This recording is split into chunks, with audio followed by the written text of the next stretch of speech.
नमस्कार मंडळी, मी स्मिता शेवाळे आणि आपल्या YouTube चॅनलमध्ये पुन्हा एकदा सगळ्यांचं अगदी मनापासून स्वागत आहे। आजच्या या व्हिडिओमध्ये आय क्रीम कशी बनवायची हे मी सांगणार आहे, पण आय क्रीम का लावायची, म्हणजे डोळ्याभोवती जर काळी वर्तुळ असतील तरच आपण आय क्रीम लावायची का, तर नाही। 20 ते 22 वर्षांनंतर आपण आय क्रीमचा वापर आपल्या स्किन केअर रूटीनमध्ये करायला हवा, कारण डोळ्याखालचा भाग हा अतिशय नाजूक असतो आणि तो खूप लवकर ड्राय पडतो। जसं जसं आपलं वय व्हायला लागतं तसं तसं नॅचरली डोळ्याखालची ऑइल ग्लँड असते, ती जी ऑइल प्रोड्यूस करत असते त्याचं प्रमाण हळूहळू कमी व्हायला लागतं आणि त्यामुळे फाईन लाईन रिंकल्स येणं किंवा मग तिथे ड्रायनेस वाढणं याची सुरुवात होते। आणि त्यामुळे काय होतं की आपलं वय जे दिसणं असतं तर डोळ्याखाली जे रिंकल्स येतात त्यामुळे जास्त दिसतं आणि म्हणून या नाजूक भागाची काळजी घेणं फार गरजेचं आहे। तेव्हा ही आय क्रीम कशी बनवायची, ती कशी लावायची, ती केव्हा केव्हा लावायची या संदर्भातली सगळी माहिती मी या व्हिडिओमध्ये सांगणार आहे। तेव्हा व्हिडिओ आता शेवटपर्यंत बघत राहा। आणि हो, आता जे कोणी माझ्या चॅनलवर नवीन विजिटर्स असतील मी त्यांना सांगेन, आपल्या या चॅनलवर DIY रेमेडीज असतात, त्यानंतर मेकअप, लाईफस्टाईल या संदर्भातले मी माहिती देत असते। तेव्हा एक छोटीशी फॅमिली आहे जी ग्लो होतीये।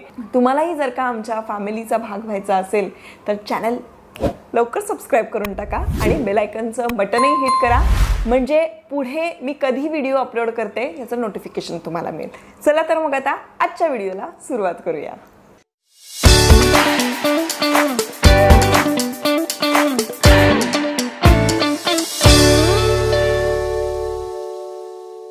तर हे घरी बनवलेलं जे आय क्रीम आहे हे लाजवाब आहे, त्याचे रिझल्ट्स खूप अमेझिंग आहेत। ह्या ज्या कॉस्मेटिक बॉटल्स मिळतात, ॲमेझॉनवर मिळतात, त्याची लिंक मी डिस्क्रिप्शन बॉक्समध्ये देईल। तर ह्या बॉटल्स भरून मी इतरांना देते कारण त्याचं रिझल्ट्स खूप अमेझिंग आहे। नाईट स्किन केअर रूटीनमध्ये मी नाईट क्रीम कसं बनवायचं याचा व्हिडिओ केला होता, तर त्यावेळेलासुद्धा मी या बॉटलचा वापर केलेला आणि आता आय क्रीमसुद्धा या बॉटलमध्ये भरून ठेवलेलं आहे। आता हे जे आय क्रीम आहे हे आपण फ्रीजमध्ये ठेवणार आहोत, 25 दिवसासाठी आपण स्टोअर करून ठेवू शकतो। त्यामुळे ही एवढीशी बॉटल जी आहे ही घरातल्या 2 माणसांनासुद्धा पुरते आणि यांनी आपल्या डोळ्याभोवती आपल्याला मसाजही करायचा आहे। तर आता सगळ्यात आधी बनवायचं कसं, तर नॅचरल घटकांपैकी पहिला घटक आहे ते म्हणजे ॲलोवेरा जेल। आपल्या डोळ्याखालचा जो नाजूक भाग आहे तो टाईट ठेवण्यासाठी किंवा तिथली इलास्टिसिटी व्यवस्थित ठेवण्यासाठी आपण ॲलोवेरा जेलचा इथे वापर करणार आहोत, कारण ॲलोवेरा जेलमध्ये ते गुणधर्म आहे ज्यामुळे जे मॉइश्चर आपण तिथे क्रिएट करणार आहोत ते लॉक करण्याची कपॅसिटी ॲलोवेरा जेलमध्ये असते आणि म्हणून आपण इथे घेत आहोत ॲलोवेरा जेल। आणि सगळ्यात महत्त्वाची गोष्ट, आपल्या डोळ्याखाली जर डार्कनेस असेल तर तो डार्कनेस कमी करण्यासाठी सुद्धा ॲलोवेरा जेलचा उपयोग होतो। त्यानंतर व्हायटॅमिन ई कॅप्सूल आपण घेणार आहोत। याला सौंदर्य जीवनसत्व असं सुद्धा म्हणतात, कारण ह्याच्यामध्ये खूप प्रमाणात अँटीऑक्सिडंट असतात ज्यामुळे आपल्या त्वचेचं संरक्षण करण्यासाठी व्हायटॅमिन ईचा उपयोग होतो। त्यामुळे बऱ्याचशा सौंदर्य प्रसाधनांमध्ये व्हायटॅमिन ई कॅप्सूलचा वापर केलेला दिसतो। त्यानंतर ॲलोवेरा जेलचा पण वापर केलेला दिसतो। जर का तुम्ही बाजारामधलं कुठलंही आय क्रीम जर का तुम्ही घेतलं ना तर त्यामध्ये हे इन्ग्रेडियंट असतात। तर आपण हे नॅचरलीच इन्ग्रेडियंट आपण घेतोय, कुठल्याही प्रकारची याच्यामध्ये भेसळ नाही आहे, काही नाही आहे। त्यामुळे व्हायटॅमिन ई कॅप्सूल जी तुम्हाला इथे दिसते आहे ती तुम्हाला मेडिकलमध्ये मिळेल किंवा अर्थातच माझ्या डिस्क्रिप्शन बॉक्समध्ये ज्या लिंक आहेत त्याच्यावरून तुम्ही क्लिक करून मागवू शकता। तर सेकंड इन्ग्रेडियंट होतं व्हायटॅमिन ई कॅप्सूल। पुढचा घटक आहे ग्लिसरीन।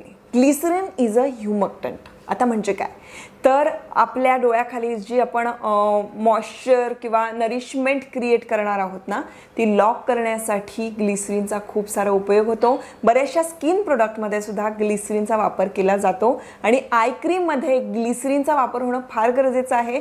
त्यामुळे प्रॉपर नरिशमेंट आणि आपल्या स्किनला मॉइश्चर मिळतं आणि म्हणून आपण हे प्रोडक्ट घेणार आहोत, तेव्हा हे स्किप करून चालणार नाही। त्यानंतर घेतो आहोत केसर. आपली स्किन ब्राईट होण्यासाठी, स्किनचं टेक्स्चर छान होण्यासाठी केसर हे अतिशय उपयुक्त आहे. दुधामध्ये जर का हळद आणि केसर घालून जर आपण प्यायलो तर त्याचे किती सारे बेनिफिट्स आहेत. म्हणजे गरोदर बायकांना अशा पद्धतीचं दूध प्यायला सांगतात. मला असं वाटतं ज्या गोष्टी आपण आतमध्ये घेतो आणि त्या अतिशय उपयुक्त असतात ना, त्या बऱ्याचदा बाहेरून सुद्धा आपल्याला खूप उपयुक्त ठरतात. कारण जसं आपण खातो तसंच आपल्या स्किनला सुद्धा छोटी छोटी छिद्र असतात आणि ती सगळं काही ॲब्झॉर्ब करून घेत असतात. आपण केसर इथे वापरणार आहोत आणि आय क्रीमचा हा सुद्धा अतिशय महत्त्वाचा घटक आहे, तेव्हा हा सुद्धा आपल्याला स्किप करता येणार नाहीये. आता शेवटचा घटक आहे तो म्हणजे ऑलिव्ह ऑइल. याच्यामध्ये भरपूर प्रमाणात अँटीऑक्सिडंट असतं, व्हिटॅमिन सी असतं, त्यामुळे तुमच्या स्किनचं जे टेक्स्चर आहे ते इम्प्रूव्ह व्हायला मदत होते. त्यानंतर ऑलिव्ह ऑइलमुळे तुमची स्किन ग्लो करते आणि म्हणून लहान मुलांना सुद्धा म्हणजे अगदी बाळांना सुद्धा जर का आपल्याला कुठल्या ऑइलनं मसाज करायचा असा जर प्रश्न पडत असेल तर मी तुम्हाला अगदी डोळे झाकून सांगेन की ऑलिव्ह ऑइलनं मसाज करा. कारण मी कबीरला सुद्धा ऑलिव्ह ऑइलनंच मसाज केला आणि त्याची स्किन ही खूप हेल्दी स्किन आहे.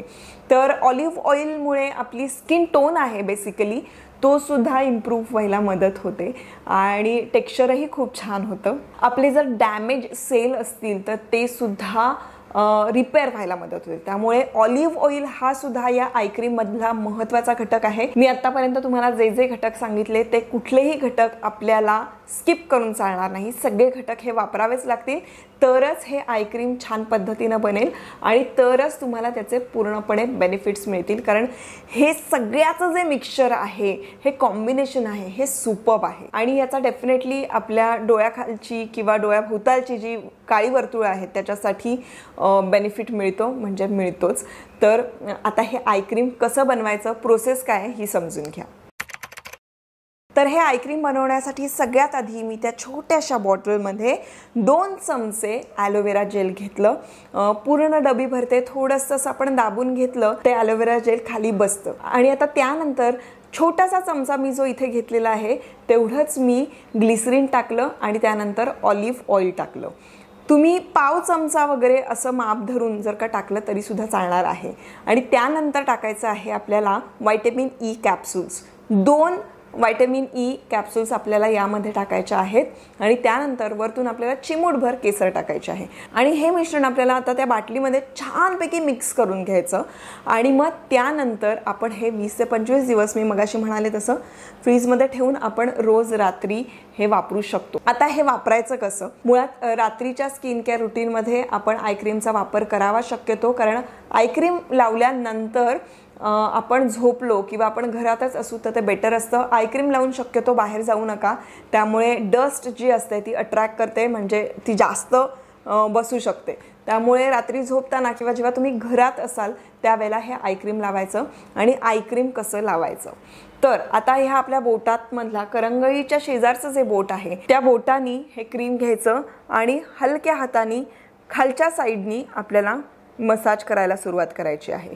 तर हा मसाज करत असताना खालच्या साईडनं आधी घ्यायचं आणि मग आतून वर्तुळ घ्यायचं आणि मग तसंच अँटी क्लॉकमध्ये बाहेरून अतिशय हलक्या हातानं आणि डोळ्यामध्ये जाणार नाही हे प्रोडक्ट. याची छानपैकी काळजी घेऊन अशा पद्धतीनं हे आय क्रीम लावायचं आहे. साधारण 2 ते 3 मिनटं रोज मसाज केला तर याचे अमेझिंग रिझल्ट्स येतात. अमेझिंग.